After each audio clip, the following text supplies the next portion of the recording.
Coming up, a new one from Jack Wolf Knives, a beautiful DC Blades pick haul, and recent acquisitions in my collection of self-defense, folding blades, and fixed blades. I'm Bob DeMarco. This is the Knife Junkie podcast.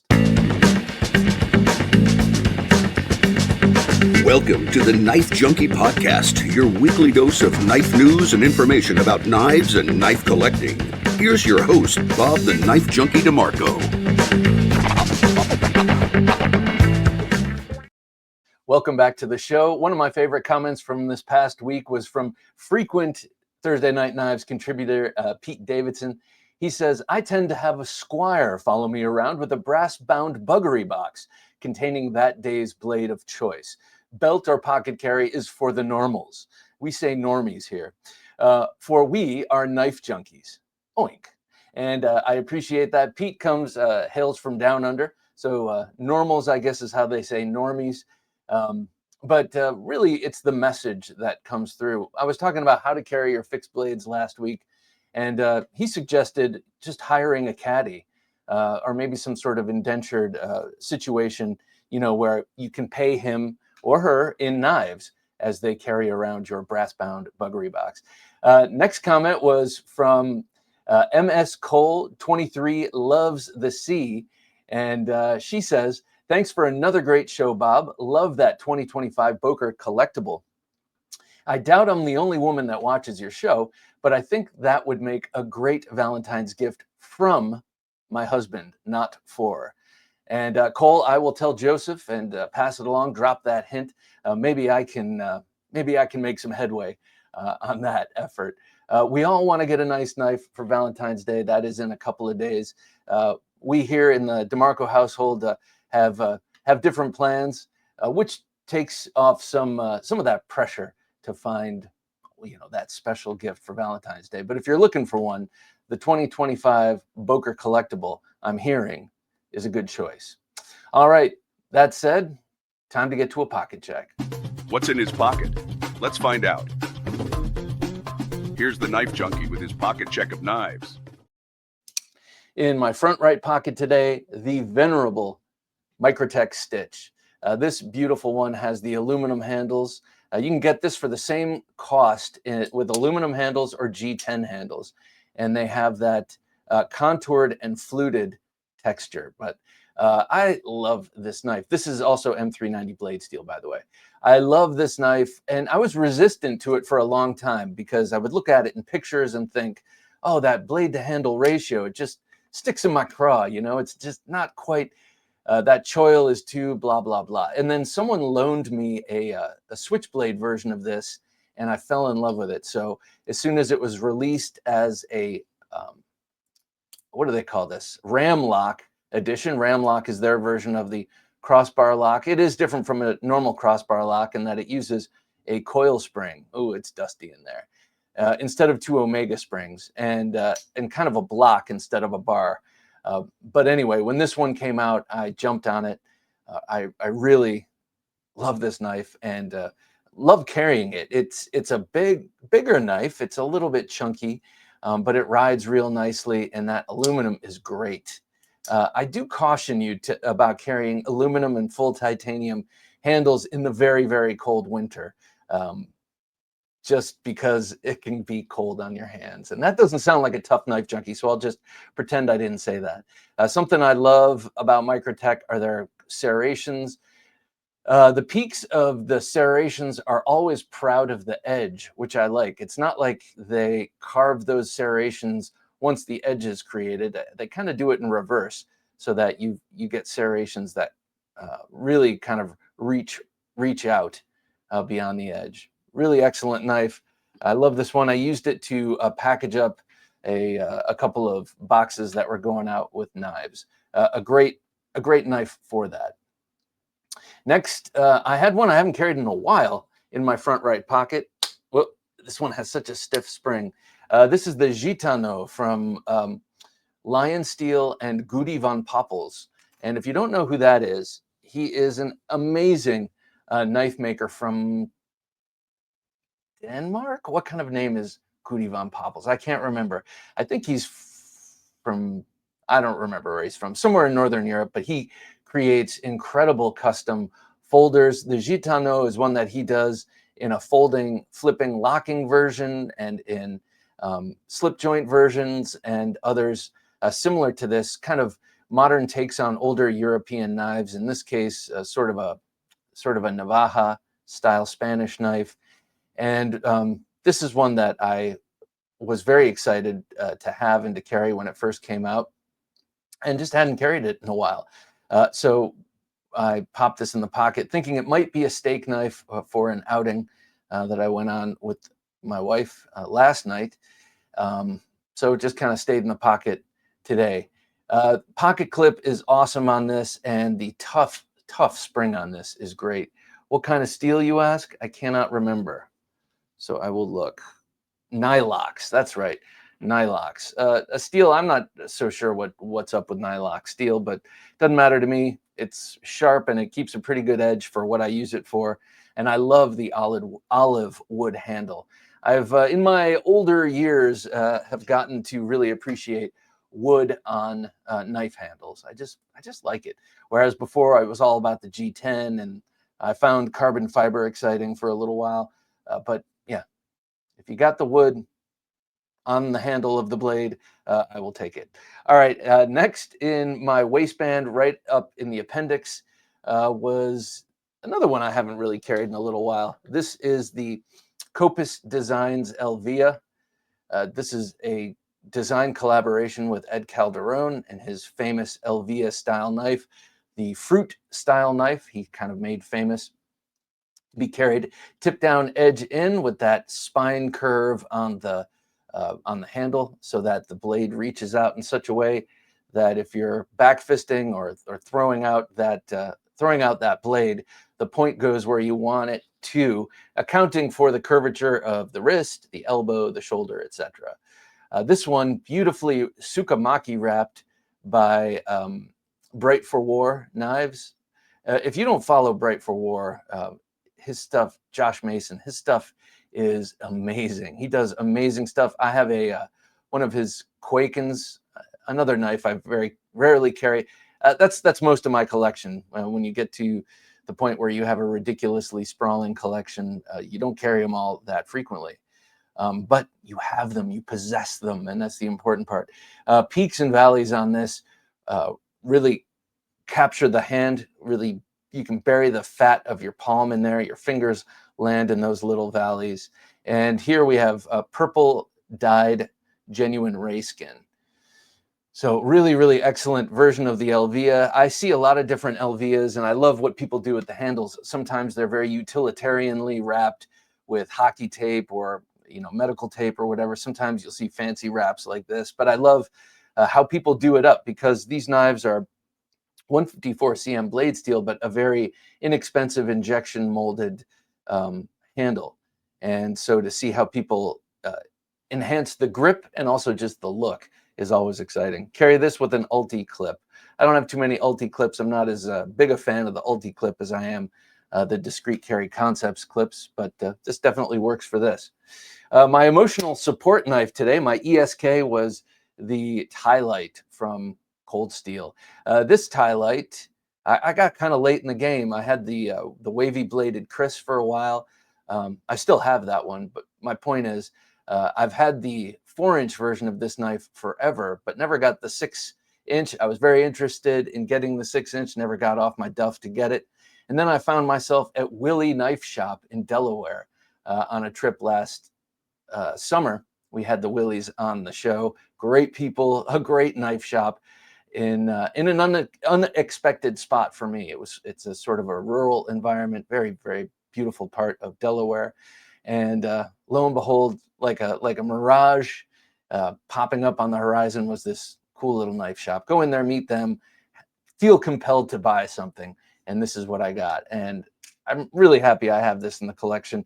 The quillion, the front quillion of this is famously waveable out of the front pocket. So as you draw this knife out, you can catch that quillion with the jimping on the side of your pockets, and it opens up quickly. One thing I've never understood about the design of this knife is why Lynn Thompson chose to put the forward reaching quillion on this side and the backward reaching quillion on the top side. It just makes sense to do them in reverse because this would hook better on the pant, and this would be a nicer engagement with the thumb. My only speculation is that to have this one on top would be too much like a wave, and the wave only recently came out of patent protection, the Emerson wave. So that was probably done to avoid patent infringement. I don't know. What do you think? Let me know. Drop it in the comments below, as well as what you're carrying today. Always find that very, very interesting. I've been a little slack on the comments this week, but it is as I record this, I will, not as I record it, but after I record this, I will catch up on the comments. I love talking with you guys, finding out what you're thinking and what's on your mind. And so let me know what you're carrying.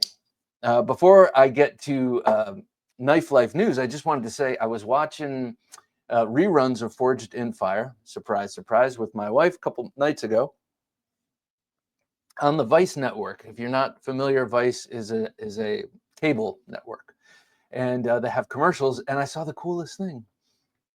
I saw a Montana Knife Company knife commercial, and I was like, oh my gosh, this is crazy. I've never seen a knife commercial on national TV, and it is cable, but still. And then I realized, well, this is a Forged in Fire rerun, block. So it makes sense that if there's going to be a commercial, a knife commercial on TV, it would be happening on cable and during Forged in Fire. And all that put aside, it was so cool. First of all, very well produced commercial, but second of all, it was just so nice to feel that representation as a knife junkie to the rest of the world.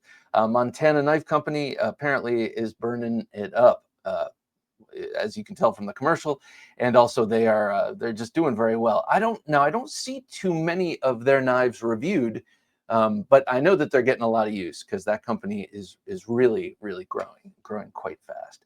So congratulations to Montana Knife Company for putting out a really cool commercial on TV. Nice to see.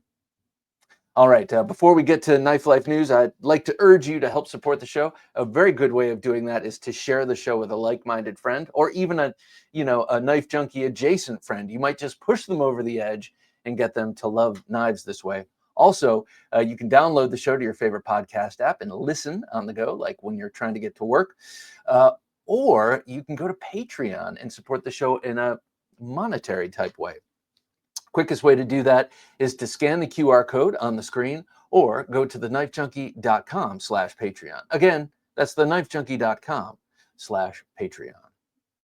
Adventure Delivered, your monthly subscription for hand-picked outdoor, survival, EDC, and other cool gear from our expert team of outdoor professionals. TheKnifeJunkie.com/BattleBox. You're listening to the Knife Junkie podcast. And now here's the Knife Junkie with the Knife Life news. Okay, a pretty exciting knife coming out from Tops. Okay, I shouldn't start with this, but if this were my design, I'd make a couple of little changes to it. But I'm really excited about this design and happy to see it become popularized. It's the new Tops Ginunting. It's the X16 Ginunting.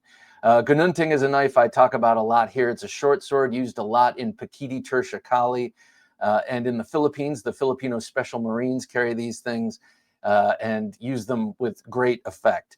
It's a sickle-shaped blade, a downward, large hawkbill-shaped blade. And in this case, it's designed by Adam Boyce. He's someone I've been following, Spartan Mode, I believe he goes by on Instagram. He is a licensed Martial Blade Concepts instructor. If you're wondering, Martial Blade Concepts is the fighting system devised by Michael Janich.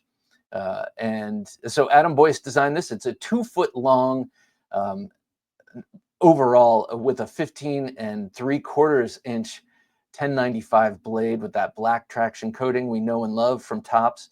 And look at that thing. It's absolutely wicked. I would say that harpoon swedge on top is begging to be sharpened, which would make this sort of a bayonet ground Ginunting.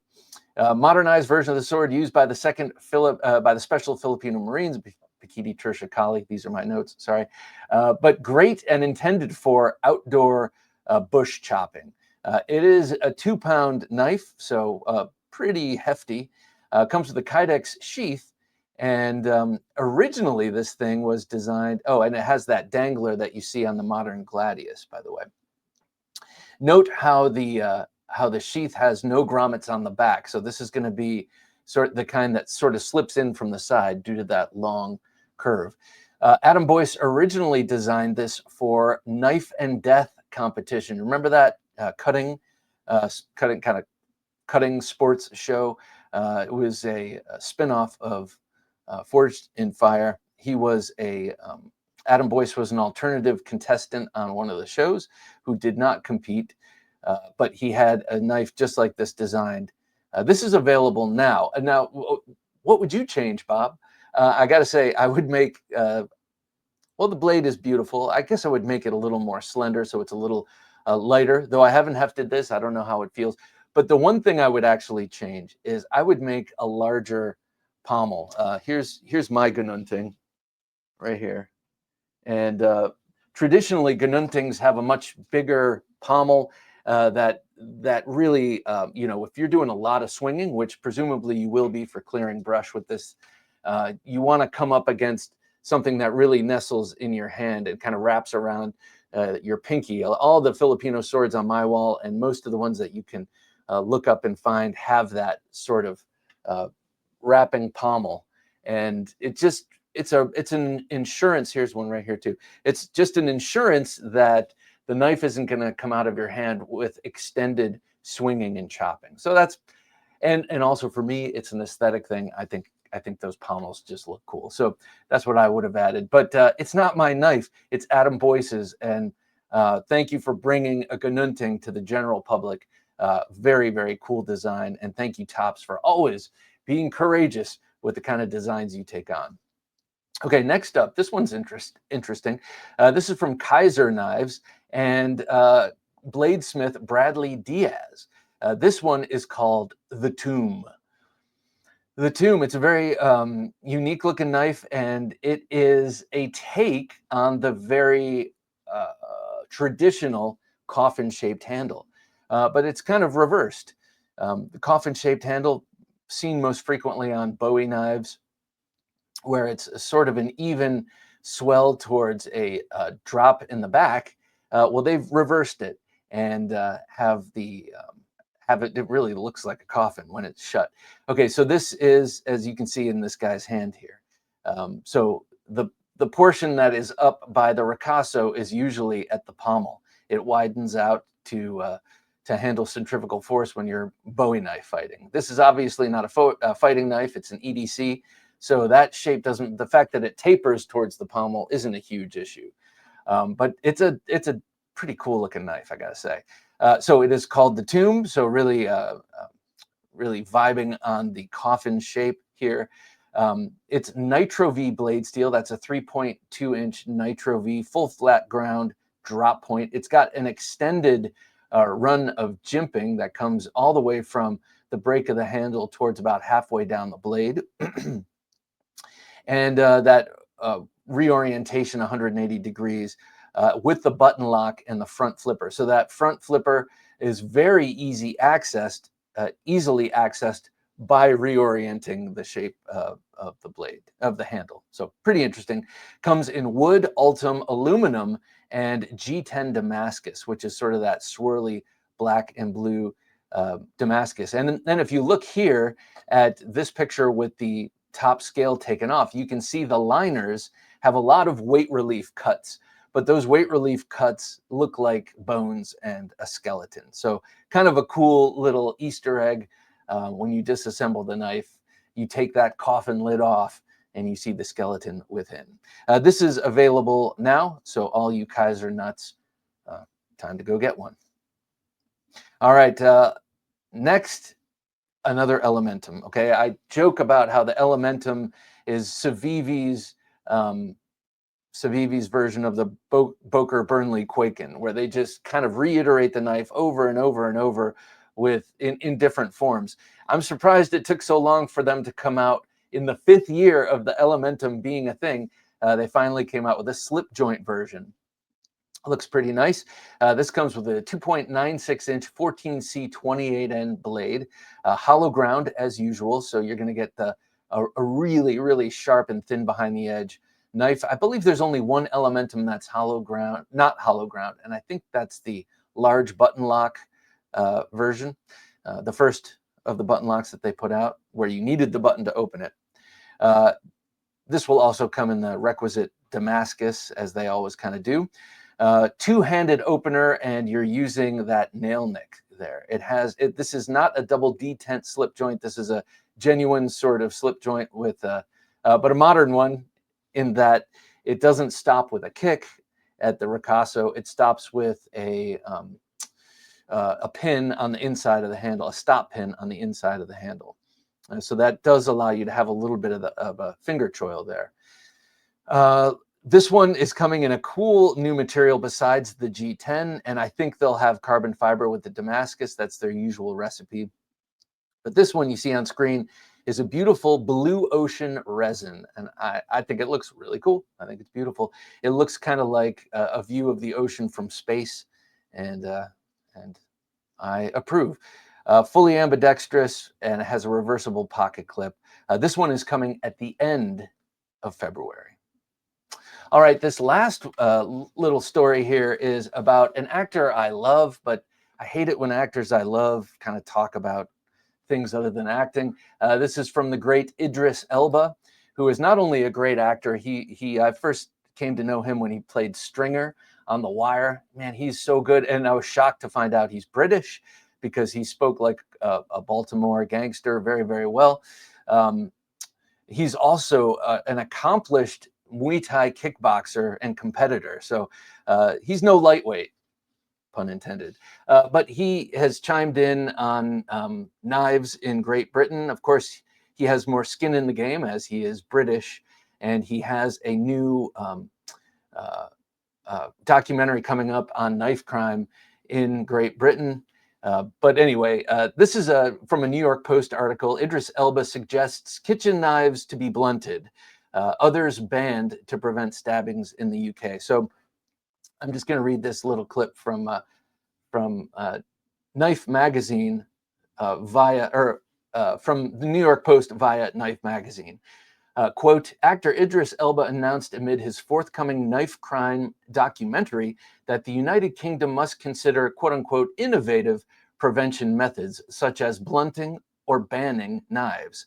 According to IMDb, the documentary explores the reality of knife crime in the UK, meeting offenders, families, youth workers, and police to understand this crime and find solutions, including discussions with the feckless and pasty cuck Keir Starmer and the major dweeb King Charles. Those editorials are my own. The 52-year-old actor spoke with the BBC shortly before the release of his documentary about how to solve knife crime. He says, quote unquote, the truth is that kitchen knives are perhaps 25% of the knives used in the most terrible crimes. And that is true. It's true here as well. That's one of the stats in the film. And those kitchen knives are usually used in a domestic situation, Elba warned. So kitchen knives, of course, it's very difficult. They're a domestic knife. I think your heart's in the right place, Idris. I don't think that the solution is to blunt the tips of knives or to outlaw knives in general. You do that, it's going to be hammer crime. Everyone's going to be killing each other with hammers. There is an underlying reason as to why there is knife crime. Maybe it's because the whole population is disarmed. They say an armed society is a polite society. And I'm not saying we have a polite society here in the United States, but I am saying that we probably avoid a lot of crime through the fact that no one knows if the guy you're about to rob has a gun, unless you're in a gun-free zone like Chicago, where only the gangsters have guns. So I think it's a tough issue, and I'm very sorry to hear that there's a violent crime epidemic in England, but I am guessing that there are reasons other than the fact that sharp knives exist. I mean, there are some very obvious reasons, and all you have to do is look at the news and you'll you'll glean what I'm talking about. But this is not a political show, so we will not go any further with that. But I would like to say, like I told Robert De Niro in a video I'm sure he did not see, very few people saw, but just shut up and act, you know. And I hate shut up. It's almost worse than saying F you, but just kind of just don't talk about that. Just act. You're a great actor. We don't care about what you think. Sorry. All right. Coming up, we're going to take a look at a couple of new knives here. And but before we do, I want to remind you that we are here every Thursday night for Thursday Night Knives. It's a live show. You get to come on. You could even talk to us. Very few people have done that in the past, but you can go to TheKnifeJunkie.com/join, pop in the live stream, and we can actually have a conversation. So that's always a fun thing to do. So why not check it out? And if not, just comment. You and I will talk back and forth through comments. We can hash through these sort of fraught political topics like blunted knives in Great Britain and mouthing off to famous actors. So be sure to do that. All right, coming up, we got the state of the collection. Hey, knife makers. Tired of paying too much for your online store? LaunchCard gives you everything you need for just $27 a month. Sell as many blades as you want with our drag and drop store builder. No tech skills needed. You get all the good stuff. Secure checkout, back in stock alerts, and easy product reviews to show off your happy customers. Plus, your store looks great on phones and computers. Already using Shopify? Knife makers are switching to LaunchCard because it just works better. Try it free for 14 days at TheKnifeJunkie.com/launch. That's TheKnifeJunkie.com/launch. And now that we're caught up with Knife Life news, let's hear more of the Knife Junkie podcast. A little reminder, I mentioned this a lot. LaunchCard is also an American company as opposed to Shopify, which is Canadian. So if you're American and you'd like to support an American business, do that. If you're Canadian and you'd like to support an American business, check out LaunchCard. All right, right here, I got a new one from Jack Wolf Knives, and this is Primo. This is the Jack Wolf Knives Primo, but Primo meaning cousin, the Spanish word for cousin, not Primo like this is the tops, man. But it is that as well. So what is this? Let's talk about it. Do I have one out here? I don't. Okay. So this is the flipping version, so slightly larger at 3.25 inch blade length of the Big Bro. So you know that Ben Belkin of Jack Wolf Knives has, over the past year and a half, has been revisiting the Jack Wolf Knives catalog and making some of those models a little bit larger, folding bolster locks. Flipping bolster locks, I mean. And this is the latest one, and I absolutely love it. Nice big knife. It fits the hand, you get a full finger grip on this sucker. That is a full height hollow ground S90V blade, and it's got two long pulls, one on each side. A long pull is a sort of nail nick that you see on traditional knives, but in this case, it works great as a middle finger flicker spot. You know, you just bury your forefinger in there or your middle finger and flick it out like that. It's got nice hand rub satin. I love the way that looks. I'm leaving a little bit of fingernail in those long pulls. It's nice and sharp so that it grabs your finger. And he's brought back micarta. So micarta went away for a little while. The past couple of models, he's been offering micarta due to popular demand. And here we have this really nice polished micarta, which when he was using micarta on the first group of designs, it was always that thicker sort of canvas micarta without polish. This has a really nice polish on it, and that's a nice thin weave linen micarta. And this really takes the dye well. I love that. I love how it looks here. You've got that dark blasted titanium bolster integral with the liners. And then you have a full length backspacer, which sort of evokes slip joint. Looks a bit like the slip joints. Instead of having an opening there, he's got the full length, which I love, backspacer. And then I'm looking at the clip and the hardware here. It's so nice. It's a bronzed hardware, but there's a little bit of a purple in that. You see that there's just a little bit of purple in there, and I just think it looks beautiful. Understated, classy, and a hard, I don't want to say hard use knife. I'm definitely not going to say that because I wouldn't know, because I've never hard used my Jack Wolf knives. I have used several of them to cut up lots of cardboard. That's not hard use. I know you use your shit guys are chuckling at that, but they can power through lots of cardboard. So that is to say they have a stout build, and they will go the mile, especially for the type of knife it is. And in this case, a sort of gentleman's folder. The thing I love about these recent ones, he's doing a lot of Barlow style bolsters. Barlow style bolster takes up about a third of the length of the handle, and traditionally Barlows were workers' knives, and that extra long bolster was there to give greater lateral strength to that pinched tang within. So a really great look, and extra strength, though with those integral liners, I think that offers the strength even without the long bolster. But I just love this thing. So thrilled to have it in my collection, and really happy to see the way Ben Belkin and Jack Wolf Knives has gone with the flipping locking knives. All right, next up, this beauty was sent to me by Justin of DC Blades. Justin of DC Blades and Tier 1 Gear Reviews teamed up with Old Squirrel Knives several years back, and they are a design team phenom. And this latest one is just awesome. I've been carrying it nonstop since he sent it to me. Thank you so much for this. Also, I want to thank Ben for sending me the Jack Wolf I was just showing you. But this thing has been riding in my back left pocket a lot, and when not there, it's been in my front right pocket. And it is the Vendetta, the aptly named Vendetta. It is a luxury. I keep calling it a luxury Pikal. I don't know if he would take exception to that, but let's call a spade a spade. It is a really luxury kind of knife. It's got the micro milling. I believe Miguron is the OEM on this.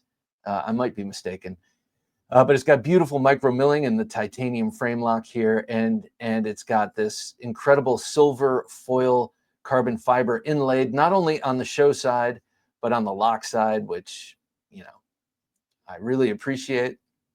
Got very nice sculpted titanium pocket clip and a beautifully ergonomic handle for reverse grip with that thumb rest here right on top. Because when you're using a Pikal style knife, especially for its intended purpose, which is a lot of hard downward stabbing, you want to be capping the pommel with your thumb so as not to slide down on the blade or lose grip. So this works beautifully this way. Also, not for nothing, fits nicely in the hand this way for an upcut. You can also use it in a more traditional way. It is less ergonomically sound, or less ergonomically comfortable this way, but for general use, it works great. You've got a thumb swale there. You can remove this pocket catch, this wave type feature, but why would you? When you can just pull this out of the pocket and have it open through that action.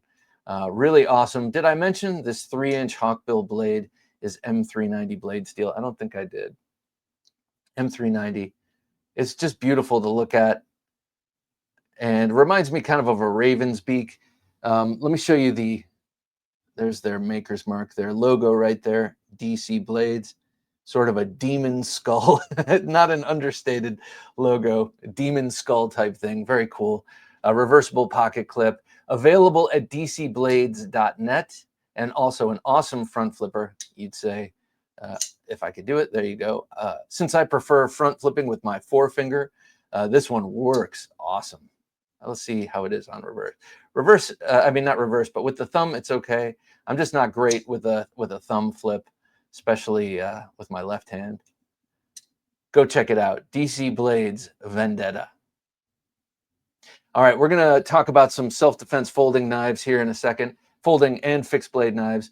But before we do, I want to show you this latest t-shirt, since we have, if you're listening to this the day it drops, in 2 days, is Valentine's Day, so get off your duff, people, and do Valentine's Day. Check this out. Sharp Love. I love this. This is another awesome design by Jim. And Jim, I love the knives you chose for this one. Really cool handles and pommels. Sharp Love. You've got the nice pink shirt here, and your love will love it. And I love love. Don't you love love? So Sharp Love is the kind of love you want to bring on Valentine's Day. And then other kinds also. Soft love works too. All right, let's talk about self-defense knives, folding and fixed blade, recent acquisitions. Since I was just talking about it, let me show you this again. But I'll show you this Vendetta with another recent acquisition from DC Blades, the Rev. This is awesome. Now I'm a little less good left hand, sorry. Front flipping this sucker. That's why I put the aftermarket thumb stud that ships with this knife on there. This is the beautiful Rev made by Shieldon. This is a three-way collaboration. It's DC Blades. You can see their logo here with auxiliary manufacturing. If you look super close at this, you'll see an AM to the left of that demon skull, and that's auxiliary manufacturing. Michael Jarvis of Auxiliary Manufacturing was approached by Justin of DC Blades. Justin said, I love your Rev model, which is the reverse of another model. So here's the story. Michael Jarvis of Auxiliary Manufacturing has a custom knife design that looks like this, where the sharp side is down here. One day he realized it would make a really awesome TKell style knife if he just sharpened the other side, which he did. He called that fixed blade custom reverse, TKell style knife, the Rev for reverse. That's when DC Blades comes to him and says, hey, we'd love to make the Rev a folder. It would make a great folder. And so that partnership was born, and then they went to Shieldon Knives to have it made. This one has a pretty stout detent, but I'm breaking it in, and so I can even open it up with my forefinger now. It is awesome. It's a straight inline TKell, as opposed to the more traditional style TKell knife we see here with the Vendetta, or here with the L-Via, where that point is kind of up and oriented away from the handle. This is straight and inline. This knife, this Rev, makes for a really outstanding all-around knife, because if you just use it in the standard grip like this and not in that reverse grip like this, it works awesome. You're not, it feels, it's ergonomically great. You're not compromising. And by compromising, I'm not saying that this knife is a compromise. I am saying it's optimized with the ergonomics for reverse grip. So what I'm getting at is the straight TKell works just as well as the sort of traditional curved TKell. And this one, as you notice, has Ultim. I love the Ultim on this one. It's just gorgeous. You can't see too much through it. I'm not a big fan of too much Ultim, but this one is great. And I love the way it looks next to the black blade, and the sculpting on the handle is so cool. And that comes straight from Auxiliary Manufacturing. They're big into that sort of sculpted handle. Also, you got that gear pattern grip there, or not grip, backspacer, which works great for gripping with the thumb. All right, so that's two down. That's the two DC Blades TKell style knives here, the Rev and the Vendetta. Another recent one is from our friends over at Fisher Blades. This is the Unicorn edition of their famous Beckwith Covert. Got this about a month and a half ago, and I'm a huge fan of this knife, and I'm really grateful that they sent me this unicorn version. I have two of the unicorns. What's a unicorn, you say? Well, the standard edition of this knife is either black on black, black handle, black blade with the red liners, or you can get it in flat dark earth, which is also actually quite fetching, with black liners that almost look dark green. But every once in a while, they'll put out a unicorn edition. They do everything in batches, small batches, and the unicorn editions are small batches with different colorations.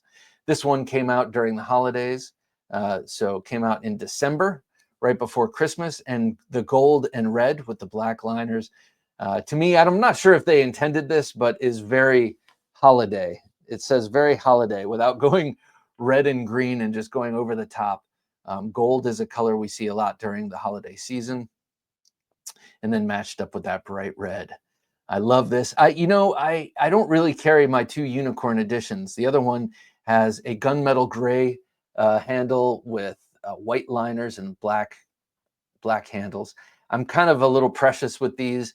The flat dark earth and the black version I carry a lot. But I really love this design and vouch for how practical it is. This is a drop in the front pocket style sheath. And it is, if you're wondering, here, I'm going to come to the main camera here. If you're wondering how you seat this when it's so deep in your pocket without cutting up your pocket, I learned this with the Northman from Bill Rapier. You just follow the clip down and it lands naturally right in the sheath.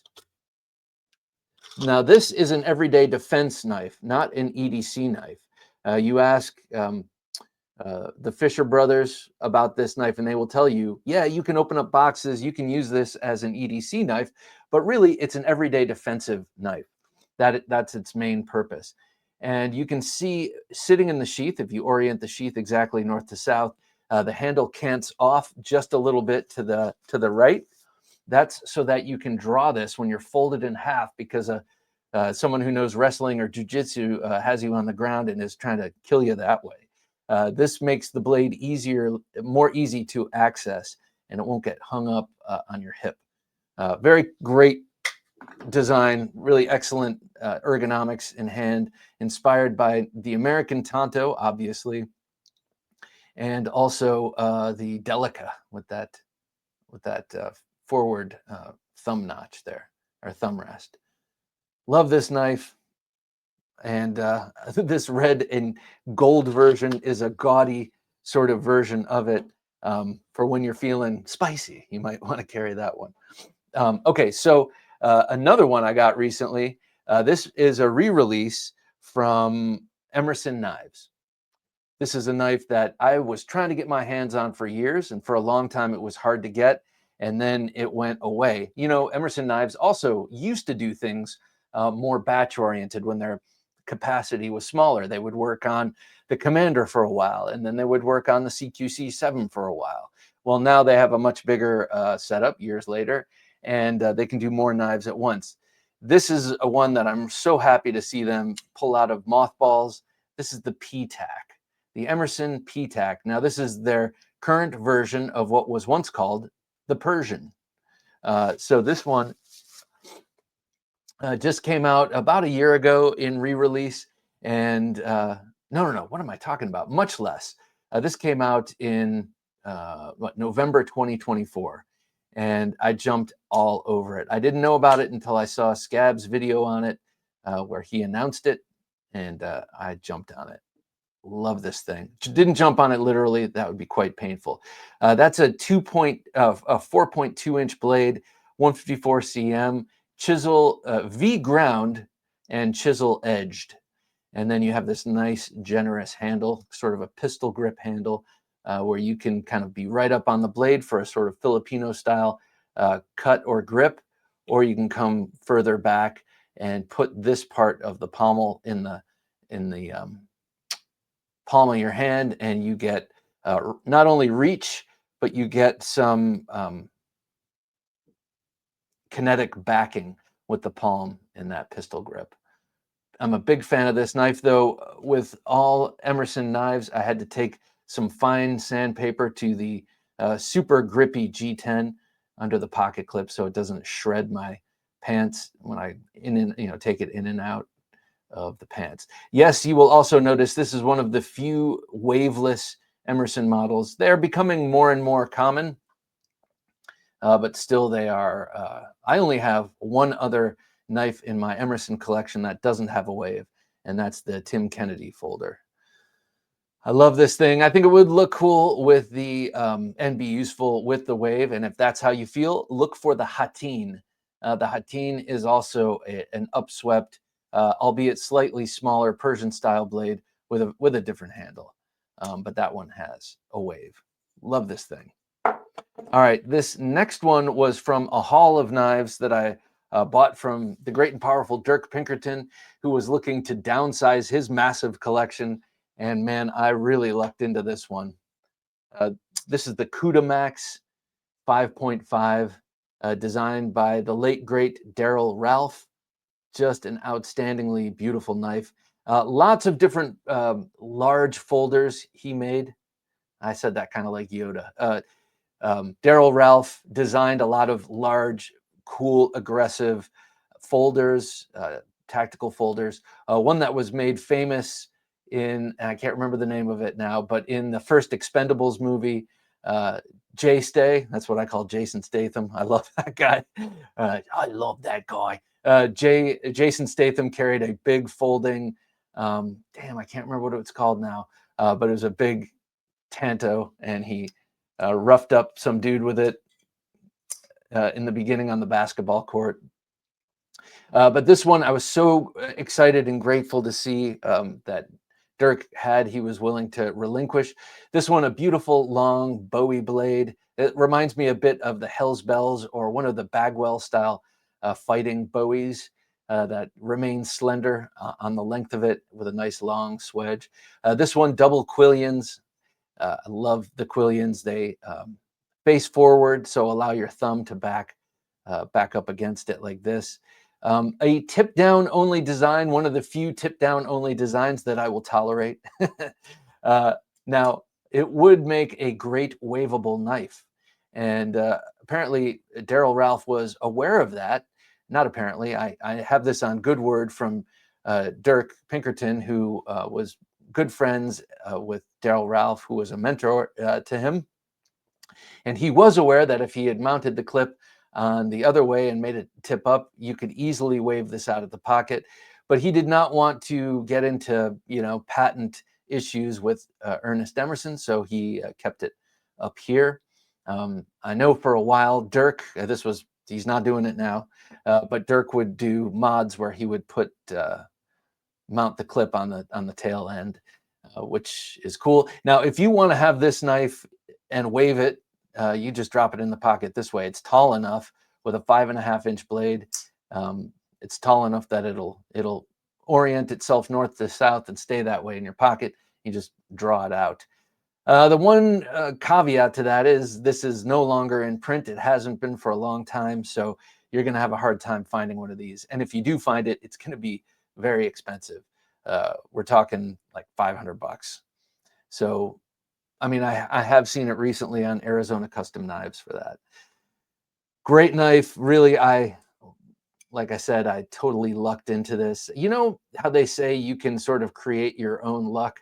Well, it took me a while, but I feel like I've created my own knife luck in doing this show. I've met so many great people and generous people. And so that's how I got this. Because this is something that you can easily hoard for many more years and then sell for tremendous amounts of money. And Dirk was willing to let it go. So I got one. I know one other person who got one, and I think I'll leave his name out of this so he doesn't get hassled with, hey man, you want to sell your Cuda Maxx? So titanium and D2 blade steel, back in the day when D2 was, an exciting new steel. All right, next up, I also got this in the Dirk Pinkerton haul. This is the Shivworks Clinch Pick, a knife I've wanted for a long time, never got off my duff to get. This is the V2 version. You can tell because it's got a flatter and knurled handle scale. They used to be more egg-shaped. But this is here. There we go. This was designed to fit on the belt on the front scout carry with the tip up. A very unique style. Like, I used to think this was a Pikal style knife, and I guess you could kind of call it that, but that wasn't its original intention. Originally, this is designed by, he goes by South Narc on on Instagram. His last name is Douglas, I think. I always forget his name. Forgive me. He's a super cool dude and a dashing dude. He not only shows off his knives and great ways to fight with pistols and knives in confined spaces. This all comes from experience because he used to be a undercover narcotics officer. So huevos of brass and steel. But his intention for this thing was to be worn on the front of the belt and hidden there, and to be grabbed with the right hand or whatever, left hand too, I guess, but to be used in this grip, not like a TKell where you're tip down, edge in, but your edge back like this, almost like mountain man style Bowie fighting. And the reason for that was he had experience in drug deals in cars where he's an undercover officer and he's in the driver's seat or in the passenger seat. And the guy he's with is reaching over and trying to get his sidearm, and they're in a fight. And this you can pull out like this. Here, I'll do this over here. And then this sort of draw pull cut against basically filleting the arm of the guy who's reaching across.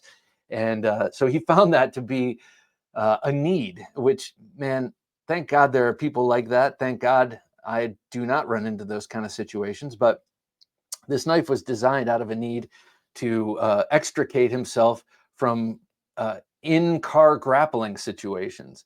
So a sort of born out of a very particular scenario, but a very useful knife for all purposes. You can carry this. I carry this a lot, actually, because it's so small and discreet. You could use this for self-defense for sure, but you can use this for anything else. And actually, since Dirk he reground this hollow on I think a 12-inch grinding wheel, it's got a much better edge than how it ships. Apparently, it ships a bit like a sharpened pry bar.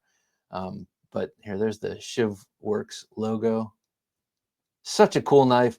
I put the Ranger band on it for extra grip because, high speed, low drag, that's me.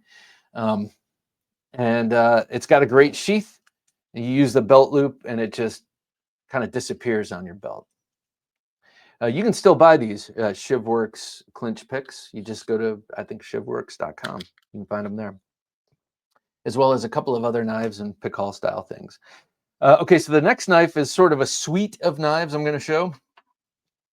I've been carrying these a lot. You've seen me carry these quite a bit and show them off. The Regiment Blades Low-Viz and the Auto Lock, which I'm going to open in the cool way that their designer, Al Salviti, showed me how to open it. You just slap it like that and boom, comes into your hand like this. But this is the Low-Viz, the Auto Lock, and then the Low-Viz NPE version. NPE means non-permissive environments. So this is a knife that will elude metal detectors. No clip on this, so you'll wear this with the shock cord wrapped around your belt or your belt loop, and then just tuck this in your waistband. Imagine your belt is right there, and you have a great nasty knife to use when you need to. You say, Bob, how could that evade a metal detector? Look at those screws. Well, those screws, sir or madam, are and the bolts are made of plastic. This whole damn thing is plastic. G10, very sharp, and I'm a big fan of this. Though I carry it infrequently because I don't go into those kind of environments. And if I do, like recently I went to the county courthouse. I didn't carry this. I don't want to get busted with it, but if I needed to, I would. So yeah, really, really cool implement. But let me highlight the Low-Viz. This one I carry quite a bit. I actually carry the folder a lot around the house as well. But this one is very easy to carry because of the shape of it. That pistol shape, kind of evocative of a revolver, especially with that finger hole, kind of disappears in the waistband. You put it in appendix like you would a pistol, and then this just curves under your belly. And that's something you have to consider when you're sitting down. You've got something wedged in your waistband. How's it going to engage with the little bit of extra you may have? And I have a little bit of extra. So this is very comfortable to carry. And then when you draw it, I'm going to come to the main cam here. When you draw like this, oh, sorry for the sound effects, but you draw it out, it's very easy to grab what with the handle down here and this hole, and then you punch forward. And Al Salviti recommends backing it with the back of the hand to keep your other hand out of the way. Oftentimes people will push before they draw. You see that a lot with gun tactics, and to me that seems just spurious because you got your gun behind your hand. Same thing with a knife. So draw and then back it with the hand. Not only do you get extra power, but you get your live hand out of the way. And Al Salviti, if you didn't listen to the interview, which you should, Regiment Blades, he's a longtime trainer of tier 1 operator types with knives, and also did a lot of boxing and power punching. So that's his background. And then bouncing, years of bouncing in Philadelphia, the city of brotherly love. And he learned a lot doing that. And so he designed a knife to fit his style of power punching, etc. Now you've probably seen or heard of the Colonel Blades knife that looks just like that. I don't recommend that knife as it was ripped off from Al's original design. So not nice. By someone that he trusted too. How do you like that? How do you like them apples? So I don't recommend that knife if you can even get it now. But Regiment Blades, you can definitely go and get all sorts of cool stuff from them. Okay, next up, from one of my absolute favorites, the TKell knives. Here is the Adversary, and like all sheaths from TKell knives, it fits like a glove, pops off easily. This is the Adversary. This is the Wharncliffe version of the Combatant, a perfect little belt carry knife. This is another one I carry scout style up front next to my belt buckle, and it draws like a dream, and it's a great user. I have not had to defend my life with it, thank God, but it would be amazing for such a task. A very stout, this is AEBL, oh, I'm sorry, ADCRV2, but ne'er you fret, this is like all of them, nickel boron coated, so you don't have to worry about lubricity, A, and B, you don't have to worry about corrosion. The nickel boron coating, which is only first appeared on knives when TKell thought to do it. TKell, a former Marine and rifle and gun enthusiast, thought, why can't you take nickel boron coating, which is seen on bolt carrier groups and guns, and put it on a blade? A, to protect it, B, to add Rockwell hardness, and C, to make it slip in and out of the sheath and other places nice and easily. And so he did. Great blade shape. The ergonomics on this are perfect, and you have a great little jimped thumb swale with aggressive but not too aggressive jimping. And then this great short little handle. That's a thing besides the narrow sheaths that fit on belts really well. Something that TKell Knives is known for. A smaller handle. They have some knives with bigger handles, but this small handle disappears on the belt and then disappears in the hand. So you don't have a bunch of puño sticking out the back end that could be used to disarm the knife in close quarters conflicts. But if this handle is too short for your big meat hooks, you can get a knife, a handle set that fits the blade tang, but comes out a little bit further. So the full tang here is taken up by sandwiched G10 towards the back. Check it out. It's a great looking handle. To me, I don't need it. I don't have giant mitts. And B, I don't want to throw off the blade to handle ratio, which is so pleasing to me. TKell Knives, man alive, they're the best. I love TKell Knives. Go check them out. Of course, you know I love the Agent series, my collaboration with Tim.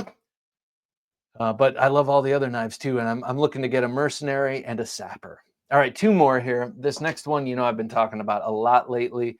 This is the Station Knives Station 9 Knives, number 12, undercover. This is you could call it sort of a Tikal style knife or a Persian knife with a handle that is offset at an angle.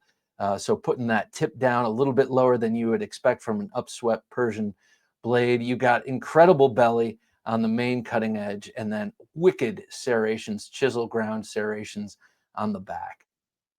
So, I mean, this thing is all business and has a great ergonomic handle with G10. Again, I have put Ranger bands on them for a little extra grip. The G10 is textured but somewhat smooth, and that is VG10. They do a lot of blades in 1095, like the Sear and the Partisan, which I believe are both discontinued, sadly, or at least not in production right now. I'm sure they'll be back due to popular demand. But those knives can double as tactical and outdoors or survival knives. So 1095 is a great choice due to the toughness.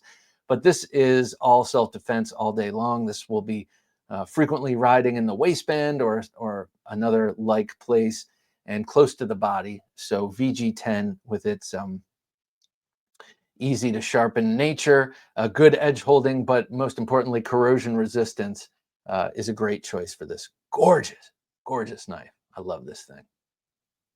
All right, last on the list, you saw this one last week, and maybe you're just now listening to my interview with Michael Grasso, the inventor or the founder of Armis Knives, Armis Knife and Tool. This is his VSK1, and I found out what VSK1 stands for. Watch the interview to find out. It's great. I love it. But this thing is so comfortable. This is another pocket carry knife, similar to, as I mentioned, the Fisher Blades. Beckwith is a pocket carried fixed blade. This one is a pocket carried fixed blade and fits in the pocket perfectly. It's got this really nice ambidextrous sheath. This style of sheath we've seen before, made famous most recently by Offensive Industries. I'm not sure if Offensive Industries invented this style of sheath, but I know they've made them incredibly popular. This has a permanently mounted DCC pocket clip and a bit of soft Velcro on the inside for a smooth and soft landing. Also, this back end can be heated up and remolded if it gets loose, which I can't see it doing. But the blade here is awesome. Nitro V blade steel, very stout with a saber grind, super sharp, and incredibly ergonomically sound and comfortable with that thumb rest and the dual finger partitions that work so well. I'm not always a fan of that, but if it's nailed, man, he nailed it here. It's very comfortable for my medium-sized hands. All right, everybody, thank you so much for checking out my self-defense folding and fixed blade knives, recent acquisitions. If it weren't for you, who would care? Who would look at this? Who would be with me on this journey? Want to urge you to watch watch/listen to my interview with Michael Grasso of Armis Knives, Knife and Tool. It's a good one, and you will love it. Also, join us on Thursday Night Knives, 10 p.m. Eastern Standard Time, right here on YouTube. It's a live show where I show off stuff, talk to people. Sometimes I have guests, and really, it's a lively communication between me and all of the viewers. So do join us there. We'd love to have you. For Jim working his magic behind the switcher, I'm Bob DeMarco saying until next time, don't take dull for an answer. Thanks for listening to the Knife Junkie podcast. If you enjoyed the show, please rate and review at reviewthepodcast.com. For show notes for today's episode, additional resources, and to listen to past episodes, visit our website, TheKnifeJunkie.com. You can also watch our latest videos on YouTube at TheKnifeJunkie.com/YouTube. Check out some great knife photos on TheKnifeJunkie.com/Instagram, and join our Facebook group at TheKnifeJunkie.com/Facebook. And if you have a question or comment, email them to bob@TheKnifeJunkie.com or call our 24/7 listener line at 724-466-4487, and you may hear your comment or question answered on an upcoming episode of the Knife Junkie podcast.